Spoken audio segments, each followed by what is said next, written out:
दोस्तों, आज की कहानी है देवरानी जी। इस तरह बेटी को मायके में इतने दिनों तक रखना ठीक नहीं। दोस्तों, कहानी शुरू करने से पहले अगर आपने चैनल को सब्सक्राइब नहीं किया वो तो कर लीजिए ताकि आपके पास पहुंच सके हर नया वीडियो। अनुपमा, मेरी कही मानो तो इस तरह बेटी को मायके में इतने दिनों तक रखना ठीक नहीं।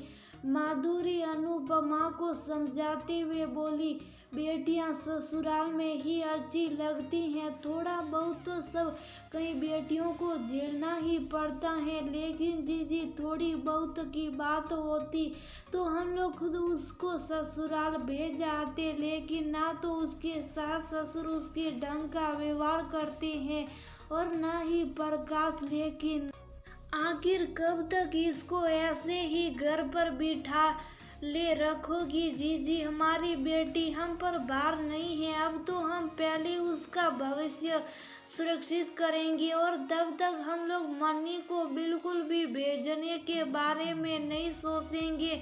अनुपमा दृढ़ संकल्पित होकर बोली, भाई मेरी समझ में तो इस तरह बेटी को मायके में बिठाना बिल्कुल भी नहीं आता।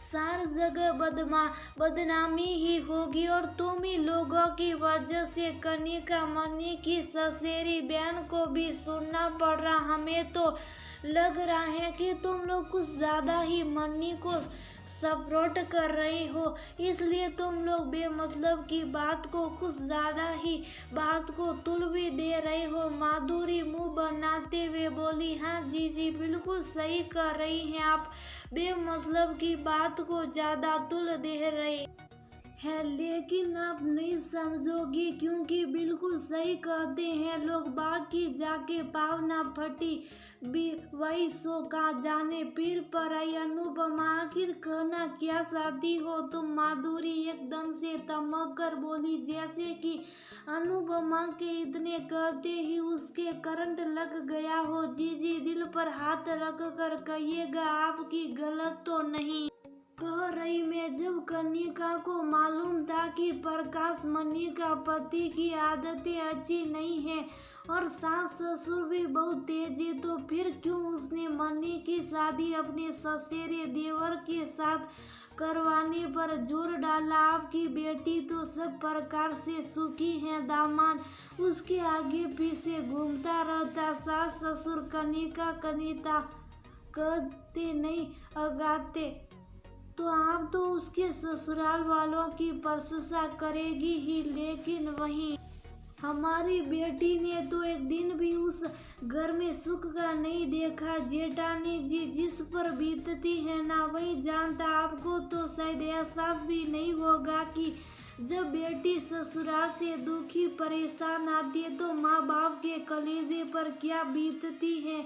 आज अनुपमा बिल्कुल भी शुभ नहीं रह पाई। मैंने तो सोचा था कि मनी कनिका की छोटी बहन है तो उसने मनी के लिए अच्छा ही सोचा होगा, लेकिन यहाँ तो सब कुछ तहस नहस हो गया। ना पति का प्यार ही मिला और ना सास ससुर का दुलार, और तो और खाने पीने में भी पाबंदी। मेरी फूसी बच्ची का चेहरा एकदम से मुरझा कर पीला पड़ गया। अनुपमा सचमुच मनी को लेकर बहुत दुखी थी। एक तो कनिका ने तुम्हारे ऊपर एहसान किया कि चलो सासे की हैसियत ज्यादा अच्छी नहीं है तो उनकी बिटिया की शादी बिन दहेज के करवा दी जाए, ऊपर से तुम उसको ही गलत ठहरा रही हो। माधुरी अभी भी उत्तेजित थी। जीजी पैसा भले बहुत नहीं था, लेकिन बिटिया कोई हमारे लिए बोझ थोड़ी ना थी जो सिर से उतार फेंकना जरूरी था। कहीं ना कहीं तो उसके हाथ पीले कर ही देते,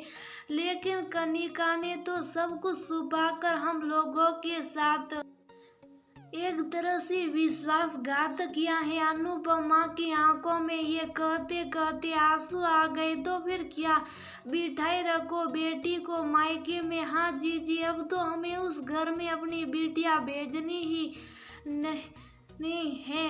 हमने तो कनिका के कहने पर उनकी पढ़ाई भी छुड़वा दी थी, लेकिन अब उसकी पहले पढ़ाई पूरी करवाएंगे और उसके बाद ही कुछ और सोचेंगे।